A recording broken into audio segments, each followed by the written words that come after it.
Krishna, Krishna Krishna, Hare Hare, Hare Rama, Hare Rama, Rama Rama, Hare Hare.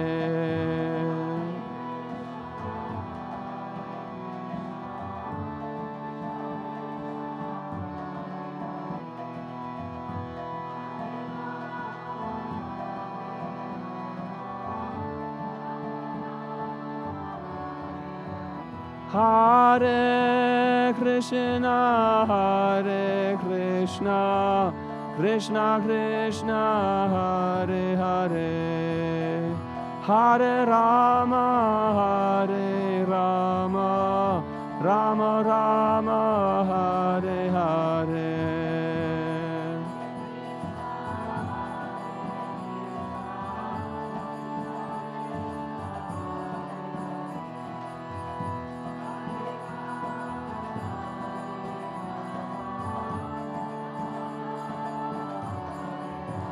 Hare Krishna, Krishna Krishna, Hare Hare, Hare Rama, Hare Rama, Rama Rama, Hare Hare.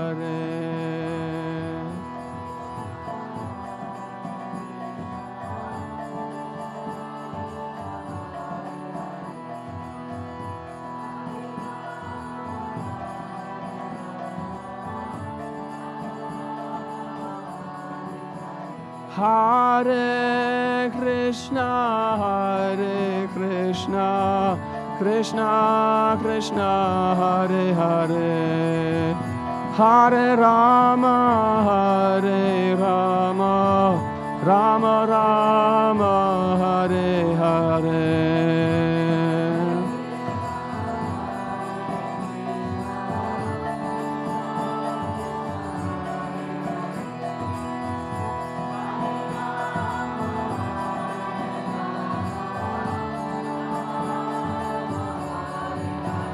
Hare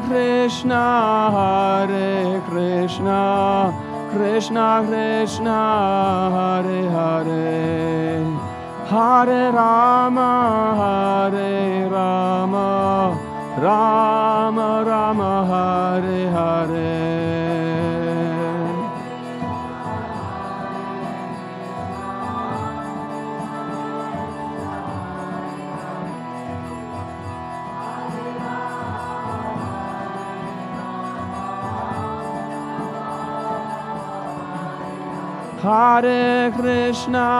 Hare Krishna, Krishna Krishna, Hare Hare, Hare Rama, Hare Rama, Rama Rama, Hare Hare.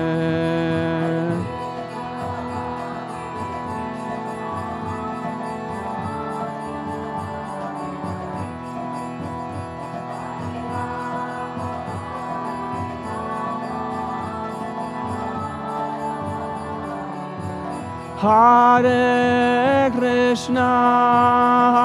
Krishna, Krishna Krishna, Hare Hare, Hare Rama, Hare Rama, Rama Rama, Hare Hare.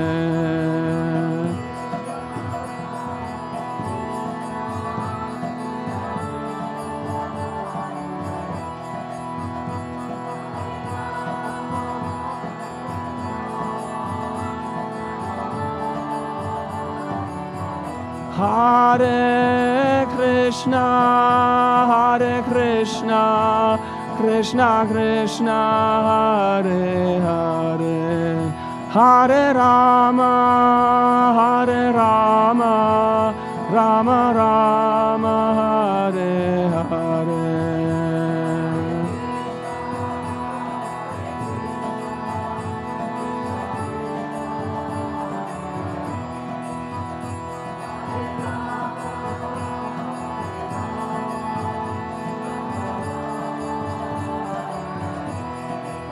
Jaya Radha Madhava Kunja Bihari.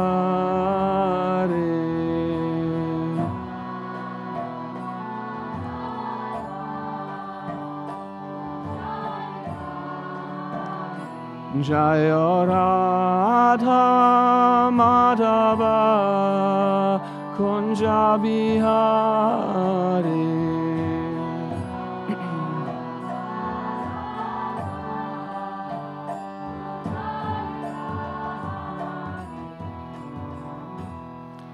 Jai Om Vishnupad Paramahamsa Parivrajacharya Ashtotar Shadashi Srimad Bhagavatam Ravinda Bhaktivedanta Swami Prabhupada Ki Jai. Jai Om Vishnupad Paramahamsa Parivrajacharya Ashtotar Shadatritanti Goswami Shri Srimad Bhakti Saraswati Goswami Maharaja Prabhupada Ki Jai. Ananda Koti Vaishnava Vrinda Ki Jai. Namacharya Srila Haridas Thakur Ki Jai. Prem se kaho Shri Krishna Chaitanya Prabhu Nityananda Shri Advaita Gadadhar Shri Vasari Gaura Bhakta Vrinda Ki Jai. Shri Shri Radha Krishna Gopa Gopinath Yama Kunda Radha Kunda Giri Govardhan Ki Jai. Shri Vrindavan Dham Mathura Dham Ki Jai. Dvarkadam Jagannath Puri Dham Ki Jai. Mayapur Dham Navadipatama Ki Jai. Ganga Maya Munamai Ki Jai. Bhakti Devi Tulasi Devi Ki Jai. ISKCON BBD Founder Acharya Srila Prabhupada Ki Jai. Nitai Gaura Premanande Hare Bol Samaveda Bhakta Vrinda Ki. All glories to the assembled devotees. Hare Krishna. All glories to the assembled devotees. All glories to the assembled devotees. Hare Krishna. All glories to Shri Guru and Gauranga. Glories to Shri Prabhupada Ki Jai.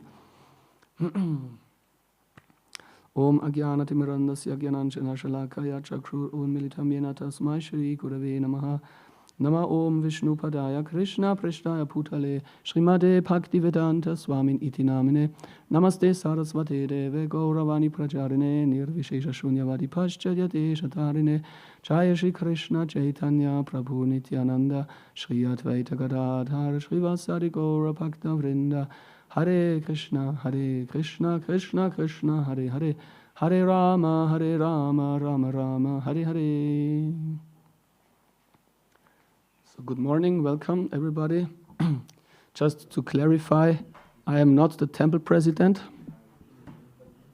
To make sure that you understand correctly, but our temple president is very busy today, and so he requested me and asked me if I can give the lecture. So I request everybody for his blessings that I can do so for the benefit of all the assembled Vaishnavas, devotees and guests. We are reading today from the 5th canto, a verse related to Lord Narasimhadev, a very famous verse actually. So let us chant together. Om Namo Bhagavate Vasudevaya. Om Namo Bhagavate Vasudevaya. Om Namo Bhagavate Vasudevaya.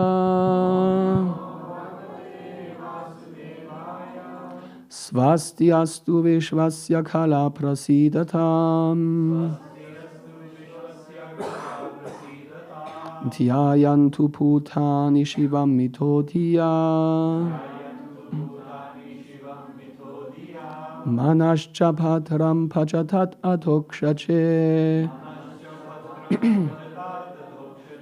Aveshyatam no matir api ahaituki. Svasti astu vishvasya kala prasidatam. Dhyayantu putani shivam mitodhiya. Manascha bhadram pachatat adhokshache. Aveshyatam no matir api ahaituki. Svasti astu vishvasya kala prasidatam. Dhyayantu putani shivam mitodhiya. Manascha bhadram pachatat adhokshache. Aveshyatam no matir api ahaituki. Yes, please. Svastiastu vishvasya kala prasidatam.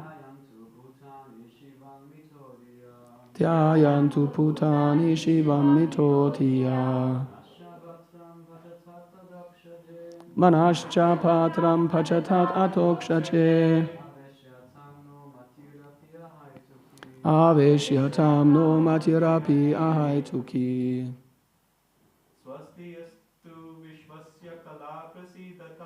Svastiastu vishvasya kala prasidatam. Dhyayantu putani shivam mitotiya. Manascha patram pachatat atokshache. Aveshyatam no matirapi ahaituki. Matajis? Svastiastu vishvasya kala prasidatam. Dhyayantu putani shivam mitotiya. Manascha padram pachatat atokshache. Aveshyatam no matirapi ahaituki. Swasti, auspiciousness. Astu, let there be. Vishvasya, of the entire universe. Kalaha, the envious. In brackets, almost everyone. Prasidatam, let them be pacified. Dhyayantu, let them consider. Putani, all the living entities. Shivam, auspiciousness. Mitaha, mutual. Tiya, by their intelligence. Manaha, the mind. Cha, and. Patram, calmness. Pachatat, let it experience. Adhokshache, in the Supreme Personality of Godhead, who is beyond the perception of mind, intelligence and senses. Aveshyatam, let it be absorbed. Naha, our. Matihi, intelligence. Api, indeed. Ahaituki, without any motive. Translation and purport by His Divine Grace A.Z. Bhaktivedanta Swami Prabhupada, Srila Prabhupada Ki Jai. May there be good fortune throughout the universe, and may all envious persons be pacified. May all living entities become calm by practicing bhakti yoga, for by accepting devotional service, they will think of each other's welfare. Therefore, let us all engage in the service of the Supreme Transcendence, Lord Sri Krishna, and always remain absorbed in thought of Him. Shri Shri Prahlad Lakshmi Narasimha Bhagavan Ki Jai. Purport. The following verse describes a Vaishnava. Vancha kalpatarupyascha kripa sindhuya evacha patitanam pavanebhyo vaishnavebhyo namo namaha. Just like a desire tree, a Vaishnava can fulfill all the desires of anyone who takes shelter of his lotus feet. Prahlad Maharaj is a typical Vaishnava. He prays not for himself, but for all living entities, the gentle, the envious, the mischievous. He always thought of the welfare of mischievous persons like his father, Hiranyakashipu. Prahlad Maharaja did not ask for anything for himself. Rather, he prayed for the Lord to excuse his demoniac father. This is the attitude of a Vaishnava, who always thinks of the welfare of the entire universe. Srimad Bhagavatam and Bhagavad Dharma are meant for persons who are completely free of envy. Paramanirmatsaranam. Therefore, Prahlad Maharaj prays in this verse, Kala prasidatam, may all the envious persons be pacified. The material world is full of envious persons, but if one frees himself of envy, he becomes liberal in his social dealings and can think of others' welfare. Anyone who takes up Krishna consciousness and engages himself completely in the service of the Lord cleanses his mind of all envy. Manascha padram pachetat atokshache. Therefore, we should pray to Lord Narasimhadev to sit in our heart. We should pray, Pahir Nrsimho Hridaye Nrsimha. Let Lord Narasimhadev sit in the core of my heart, killing all my bad propensities. Let my mind become clean so that I may peacefully worship the Lord and bring peace to the entire world. Srila Vishwanath Chakravarti Thakur has given us a very fine purport in this regard. Whenever one offers a prayer to the Supreme Personality of Godhead, one always requests some benediction from him.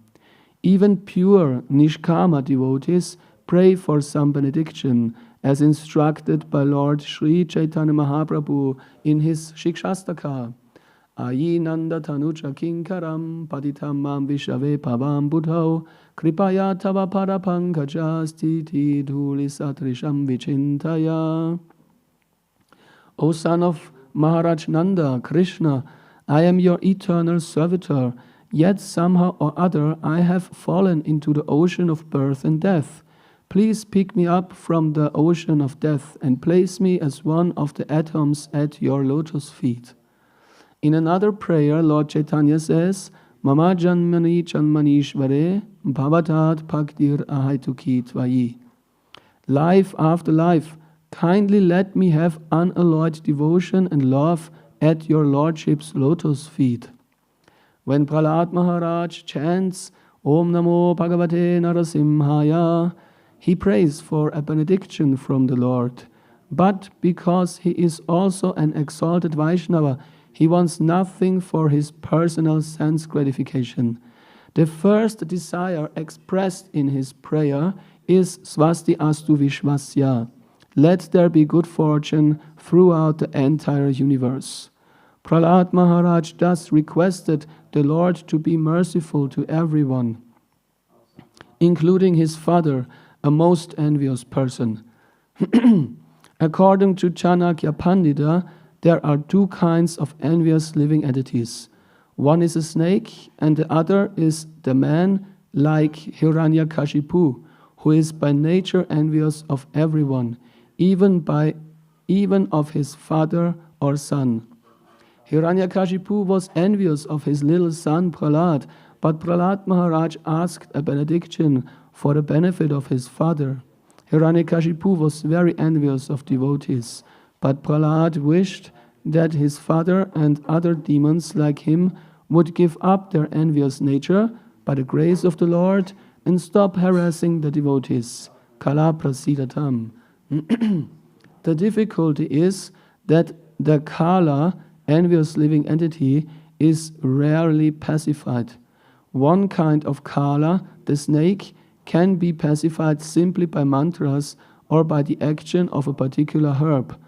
Mantraushati vasha sarpa kalakena nivaryate. An envious person, however, cannot be pacified by any means. Therefore, Prahlad Maharaj prays that all envious persons may undergo a change of heart and think of the welfare of others. If the Krishna consciousness movement spreads all over the world, and if by the grace of Krishna everyone accepts it, the thinking of envious people will change. Everyone will think of the welfare of others. Therefore, Prahlad Maharaj prays, Shivam mitodhiya. In material activities, everyone is envious of others, but in Krishna consciousness, no one is envious of anyone else. Everyone thinks of the welfare of others. Therefore, Prahlad Maharaj prays that everyone's mind may become gentle by being fixed at the lotus feet of Krishna, pajatat atokshaje. As indicated elsewhere in Srimad Bhagavatam, Savaimana Krishna Padaravindayo, and as advised by Lord Krishna in Bhagavad Gita 1865, Manmana Pavamat Bhaktaha. One should constantly think of the lotus feet of Lord Krishna. Then one's mind will certainly be cleansed. Chetodar Paramarchanam. Materialists always think of sense gratification, but Prahlad Maharaja prays that the Lord's mercy will change their minds and they will stop thinking of sense gratification. If they think of Krishna always, everything will be all right. Some people argue that if everyone thought of Krishna in that way, the whole universe would be vacated, because everyone would go back home, back to Godhead. However, Srila Vishwanath Chakravarti Thakur says that this is impossible because the living entities are innumerable. If one set of living entities is actually delivered by the Krishna consciousness movement, another set will fill the entire universe. Once again the verse. Svasti astu vishvasya kala prasidatam dhyayantu puttani shivam mitotiya manascha patram pachatat atokshache aveshyatam no matir apiyahai. May there be good fortune throughout the universe, and may all envious persons be pacified. Please repeat. May there be good fortune throughout the universe. And may all envious persons be pacified. May all living entities become calm by practicing Bhakti Yoga. For by accepting devotional service, they will think of each other's welfare. Therefore, let us all engage in the service of the Supreme Transcendence. Lord Shri Krishna, and always remain absorbed in thought of Him. So, Hare Krishna. With the blessings of all the devotees in the Guru Parampara, let us share some thoughts of this important verse. One thing which appears again and again in the purport is the quality of an envious person, or the symptom of an envious person. And what is the quality of an envious person? He is engaged in sense gratification. And we have another famous example of a person who, out of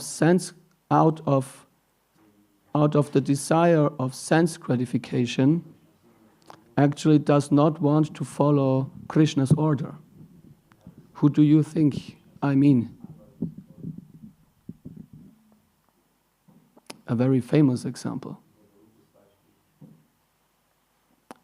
Anyone has a guess? Yes?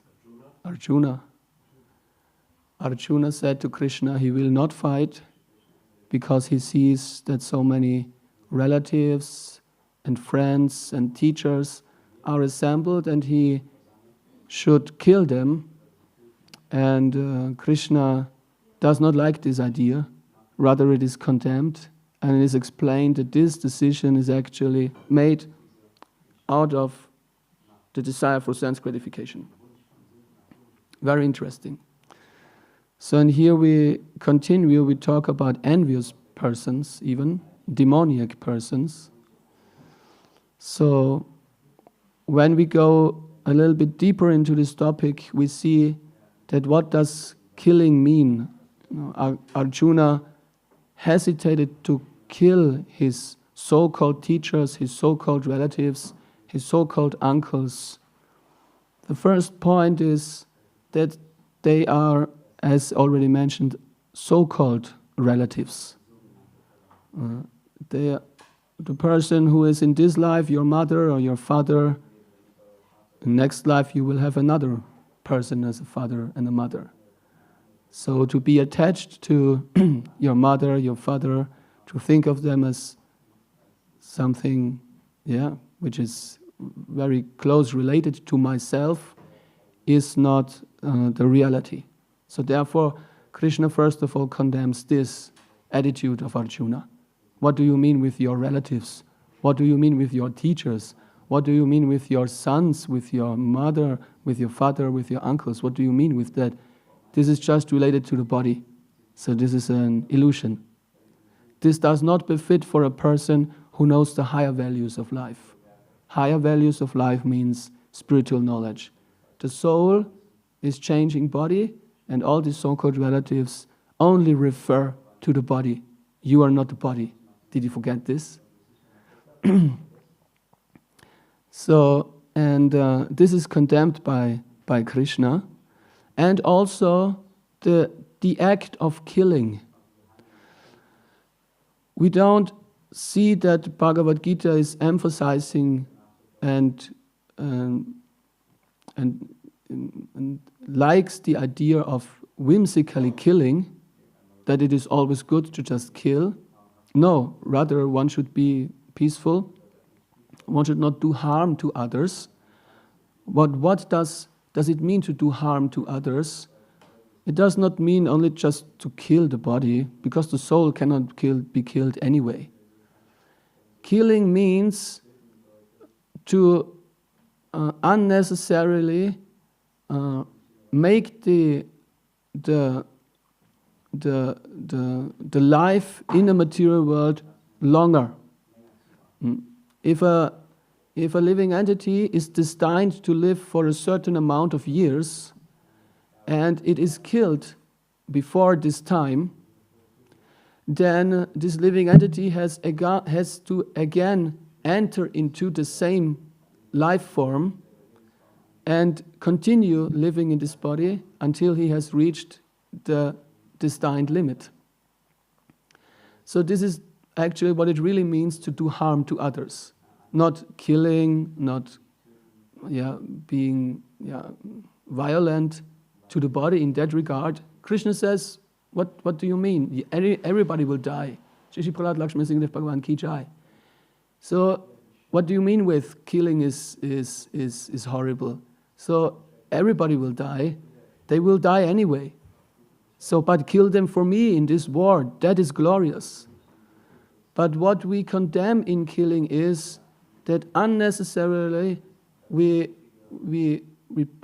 prolong the life in the material world for a living entity, because it has again to accept the material body. And to be non-violent means to give him spiritual knowledge, to help him to come out of the material existence, out of the existence of a material body, generally. This is described by Gachendra also. Chichivishanami hamuyakim antar bahishchavrita yeva yonya ichchami kalinanaya saviplavas tasyatma lokhavranasya moksham. The material existence, or the covering in the form of a material body, which is unnatural for the living entity, does not end with death. Death does not mean that material existence ends. Rather, with all your covering, with all your material desires, you will continue in another body. So if we kill living entities before that destined time, we force this living entity to again enter into a material body, to live the destined time in this body, before he can go a step higher to a higher living entity. In this way, we see an evolution in the material world. The living entity wanders through 8,400,000 species of life, and it's very interesting that when we see the hierarchy, it was also to be seen that aquatics or fishes are lower than plants. Very interesting. So, but anyway, in this way, a living entity, a soul, undergoes an evolution. And if we unnecessarily kill like such a fish or whatever, we force this living entity to again enter into the body of a fish. It's unnecessary. This is violent to prolong the material existence. But on the other hand, to kill in the name of Krishna on the spiritual platform, on the platform of yoga, means even to liberate such a living entity because it is connected with Krishna. That means killing for Krishna is glorious and auspicious. And therefore Krishna says, go ahead, Arjuna. Don't be such an un-Arya who does not know the higher values. Kill them, even if you call them your relatives. They are not your relatives. This is just related to the body. Why are you attached to the body? Act on the platform of the soul, and then everybody will be benefited. And this is what we see here. A devotee acts for the benefit of all living entities. A Vaishnava is such a wonderful personality, has such a wonderful character. Whatever he does, it is for the benefit of every living entity, even killing. So therefore Krishna corrects Arjuna in the Bhagavad Gita, and this is actually what our life is meant for. To get this knowledge, this real knowledge, which is not taught to us anywhere in this so-called human society. It's very nice how Srila Prabhupada always says, so-called human society. Because what we see nowadays is just two-legged animals. Doctor, professor, artist, doctor, and so on. But actually, animals on two legs do not know the higher values of life, and therefore are really violent, harmful to every living entity. Also, in fact, to their so-called relatives. Because what they think about their relatives is, when will he die, when will she die, so that I can inherit all the money. This is the reality. There is no love in the material world. There is no love in so-called relatives. Love only exists on this platform which Krishna wants to elevate us, on the spiritual platform. Love only exists when there is Krishna.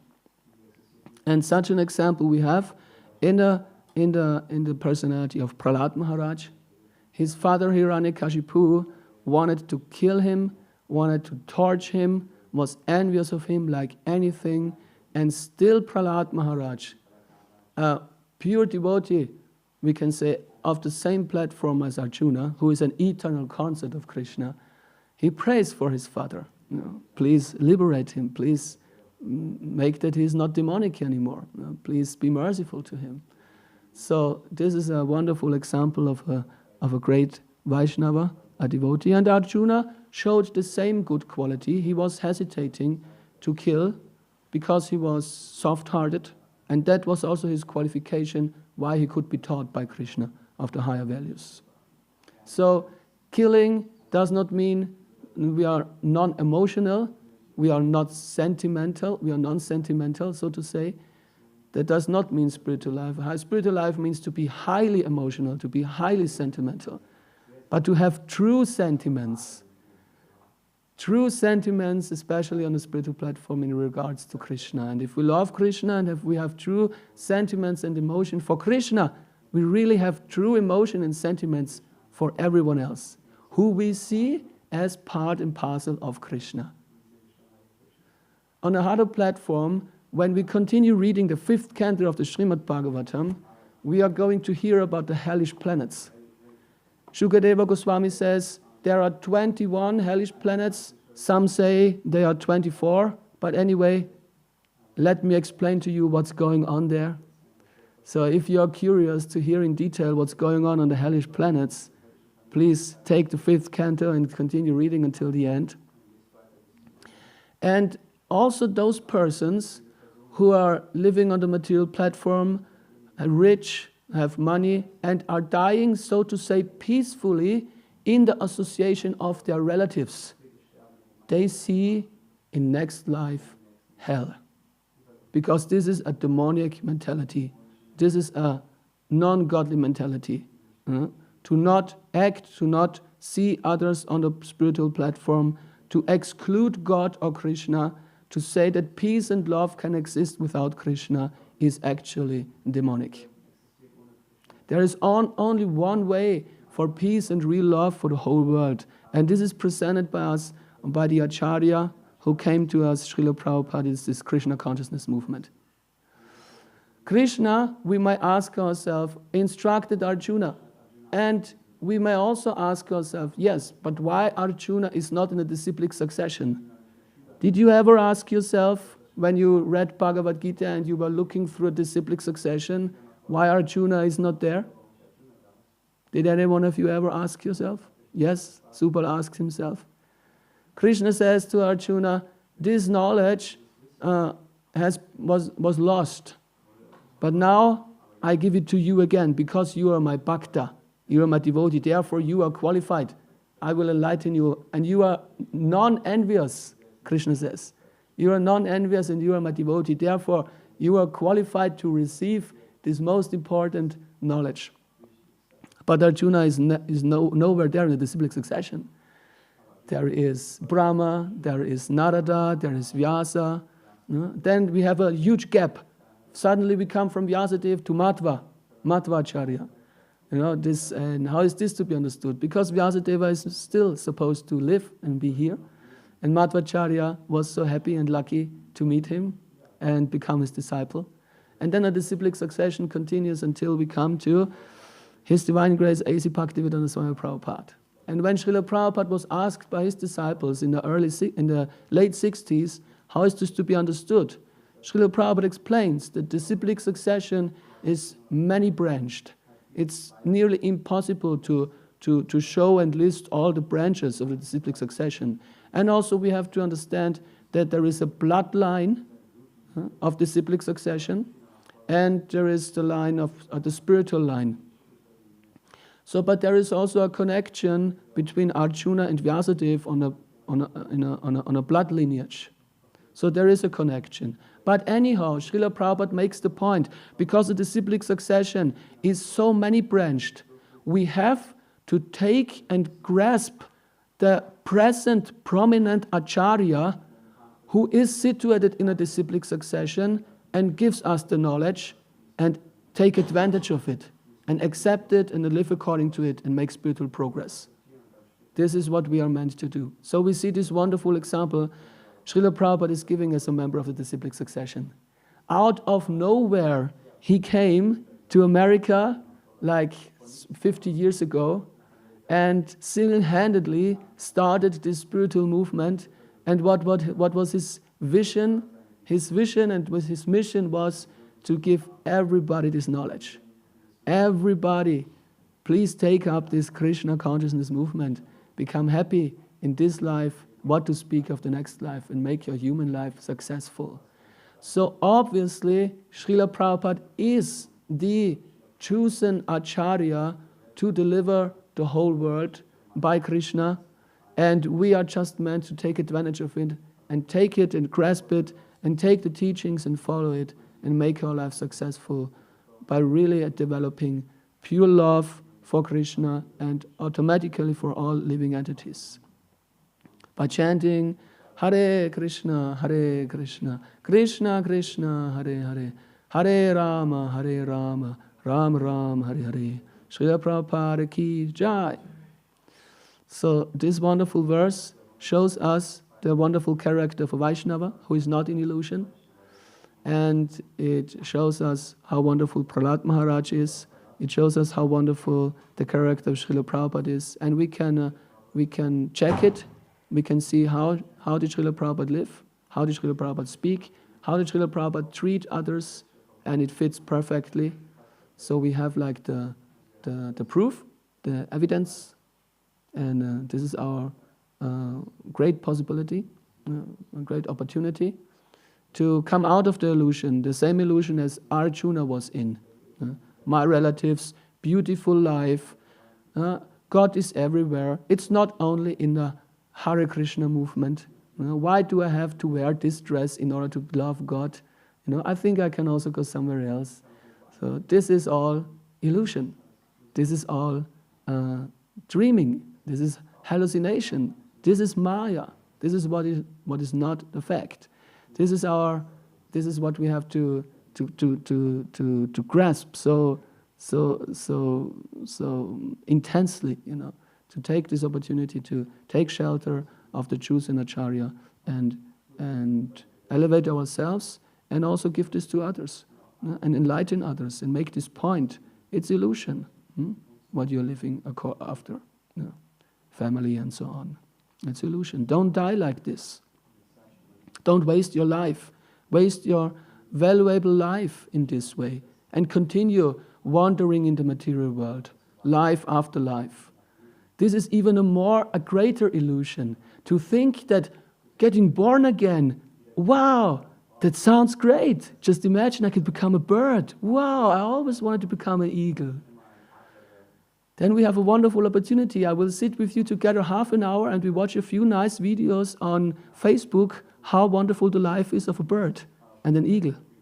Constantly in fear, being eaten by dogs, cold, heat, and trying hard to survive by itself and grow your children, your bird children.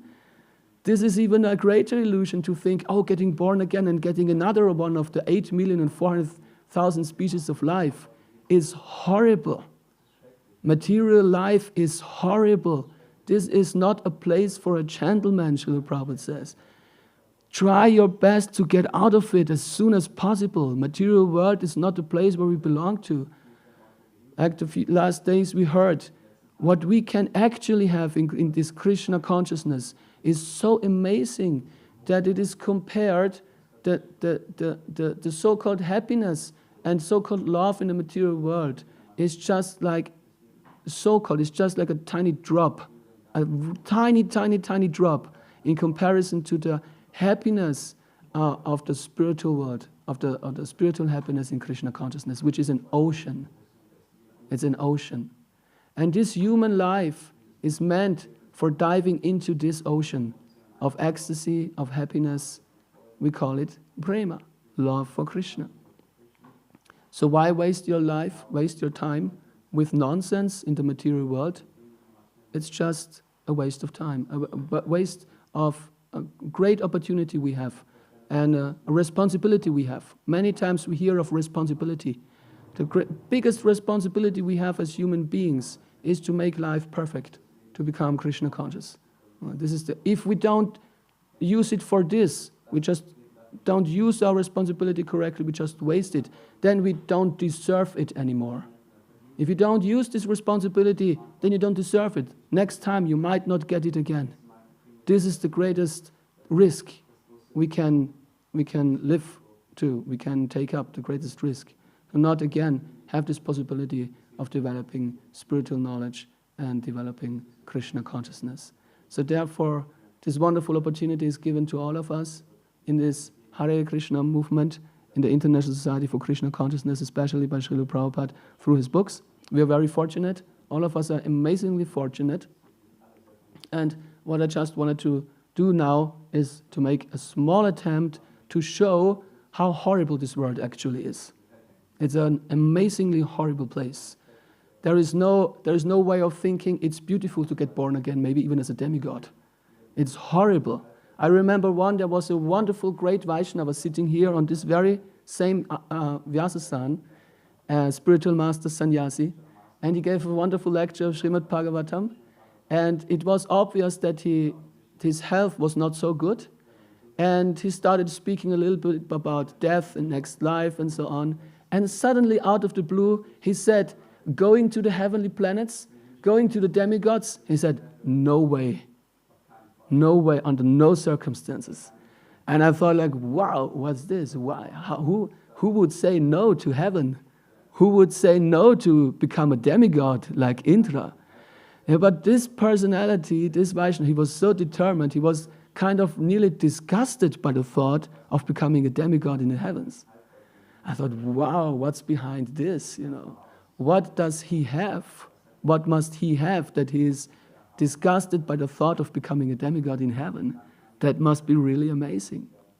So that is actually the opportunity we have as human beings to get this most wonderful thing. It's Krishna consciousness, the nectar of Krishna, as we heard, taking shelter of Krishna's lotus feet, chanting Krishna's holy name, taking prasadam, having the association of devotees who are serious in life, who know what are the real values of life, and to have serious discussions on a serious platform, not on a sentimental platform. Because if a person says, oh, no problem, next life getting born as another living entity, you must understand you are a madman. If you think it's nice to get born in another species of life, there's no problem. You must be a madman. You must be crazy. You cannot be taken serious. It's horrible to be in the womb of a mother for several months or maybe days and getting somehow or other born out of it, growing somehow or other up. You know, it is said it takes a whole village to raise a child. And somehow or other survive in this horrible world and then die and then getting born again. This is crazy. It's crazy to think that this is nice and maybe next life I get a more wonderful opportunity. It's crazy. And even what is more crazy is if in this consciousness you yourself raise children and you yourself get children. I mean, how irresponsible and crazy you are. You cannot even teach something to others and you get children. You become a teacher. What can you teach? This is crazy. This world is crazy. People are crazy because there is no spiritual knowledge. People are like animals, not even animals, demons. The whole world is full of demons in ignorance. So, but Srila Prabhupada came and he showed us his wonderful character, and he showed us there is an alternative. There is an alternative, and everyone who is honest, he can take up this alternative. Does not cost anything. The only thing it costs is seriousness. I'm serious. I want to really know who is God. I don't want to dream anymore. I don't want to be in illusion anymore. I don't want to deceive and cheat myself anymore. It means also to be a cheater to yourself. If you think this is a wonderful world and it's nice to get born again and die peacefully in the association of your so-called family. It's cheating to yourself. So if you don't want this, if you don't want to cheat yourself, and if you are a little bit honest, then Krishna gives us the opportunity. Here is the Acharya, here is the spiritual teacher. He came and we have the teachings. Take it serious, try to understand it. Try to understand why Krishna is condemning killing, why Krishna is not condemning the massive killing in the Bhagavad Gita. Why that sounds crazy actually. Why Krishna wants Arjuna to kill in masses all these people on the battlefield of Kurukshetra. On a rational platform, it sounds pretty crazy and not understandable. But we can understand it if we want. If we just read Prabhupada's Bhagavad Gita, the purpose explained to us so nicely detailed, and we will become enlightened. But if we stick to our thought, no, that cannot be true. I like peace, I think spiritual life must be peaceful, killing is not at all good. So I like the food, I like it all, but this point I don't accept. Then you are not qualified for real spiritual knowledge. This is sentimental nonsense. Condemned by Krishna, condemned by the Acharyas. But human life is meant for becoming a truth seeker. What's really the truth? So therefore, no compromises. We are not making compromises. If you want to know God, there is a way. It's possible for everyone, but there is no compromising. We are not making compromises. This is the wonderful thing which attracted me to this movement, which attracted me to the Hare Krishna movement, to the books of Srila Prabhupada, to the personality of Srila Prabhupada. It's plain truth, straightforward. No sentimental things, no cheating, and no wasting of time. And take it up, become happy, see the effect. I can see the effect, and if anyone can offer me something better, I will immediately take it. If anyone is here and can offer me something better, more amazing, and closer to the truth, then we get it here in Srila Prabhupada's books, then I will immediately take it up. But so far, I have not yet met any person who could offer me, but I'm still open. So in this way, I will now give the word to you and ask maybe if you have anything to offer, or you want to ask a question, or you want to comment, or you want to add something to this few points I took up now. Hare Krishna. Yes, Prabhu. What's your name, Prabhu? Ananda Madhava, Prabhu. Hare Krishna. So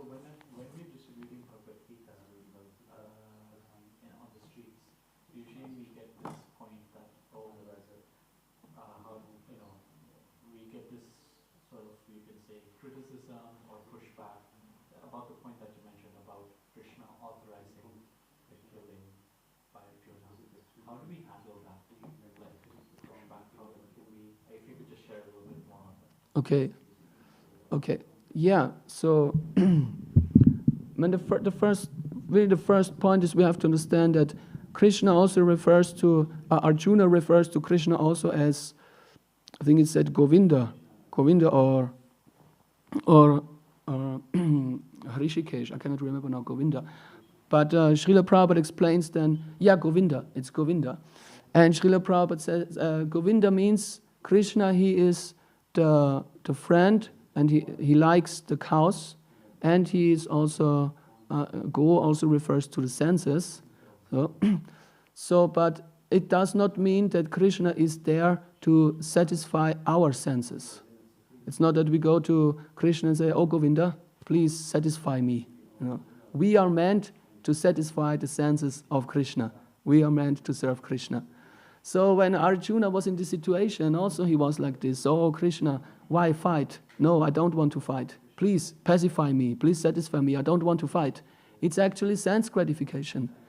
Arjuna's decision not to fight is explained to be sense gratification, and this was condemned by Krishna. And the other points, they are very interesting. What does killing mean? You cannot kill a person. You cannot kill the soul. You don't kill the soul. We don't. The difference between, there's a difference between killing. This killing is good. The killing on the battlefield of Kurukshetra is good. Why? Because it was ordered by Krishna, by the Supreme Personality of God personally. That's not the case in every war we see nowadays. That's not the case in every act of killing we experience nowadays. Not at all. But then, what is the harm in this killing? I wanted to explain this. It's not just to kill the animal or to kill a personality, because they will die anyway. Why do you lament about this? Everybody will die. So this is also like childish and naive and in ignorance to lament, "Oh my God, he will die. Yeah, he will die. Everybody will die. Ahani, Mahabharata. Everyone sees everyone is dying, but he himself doesn't think that he will also die.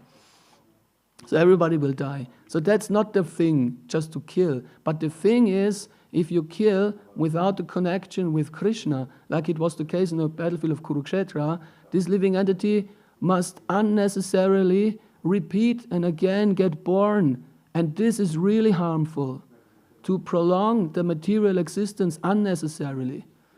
On the other hand, the contrary is to shorten the material existence, to free someone from the material existence through spiritual knowledge. This is non-violence. Prabhupada explains, violence is to not preach. If you don't preach and don't give others spiritual knowledge about the soul, this is violence. And on the other hand, if you preach, if you enlighten with spiritual knowledge, this is non-violence. Then you are a friend. So therefore, Krishna emphasizes Arjuna, do it. Do it for me. Everyone who will be killed in this way, he will be liberated even. He will be elevated to the spiritual kingdom even. In that case. But that does not mean we say that every war is good or every kind of killing is good. There is a difference. No, the other kinds of killing, they are not good. And we have to learn what is spiritual, what is material. Material killing means it's not good. But killing on a spiritual platform is glorious and is emphasized by Krishna. Do it for me in the form of yoga.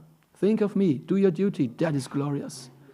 So we have to find this discrimination. What is spirit, what is matter?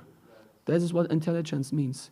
And if we don't have this, if we cannot discriminate, then we will act somehow or other in the material world, and we will definitely somehow or other kill, and we will definitely somehow or other incur sin and do harm to others, and also create horrible karma for ourselves. So therefore, this is so important to have this understanding what is real spiritual.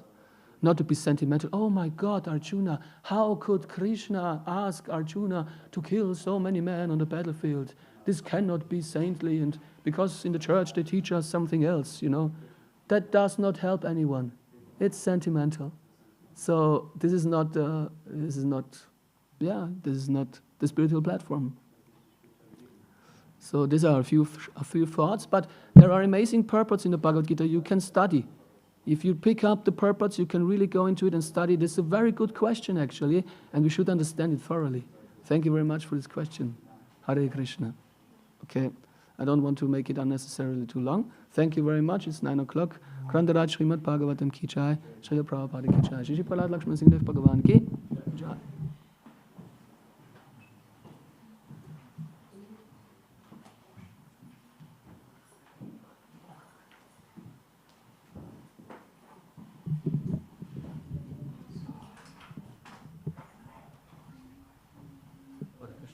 Hare Krishna. Ich würde gerne das Kapitel über die Höhlenplaneten einmal anschauen. Ja. Darf man das Buch kurz aufschreiben? Ja, das ist halt in Englisch, ja.